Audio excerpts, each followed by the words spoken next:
أما بعد، قال الله تبارك وتعالى في القرآن المجيد: أعوذ بالله من الشيطان الرجيم، بسم الله الرحمن الرحيم.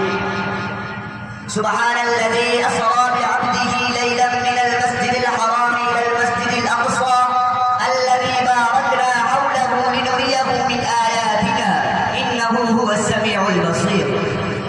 رئيس العقيد المبجل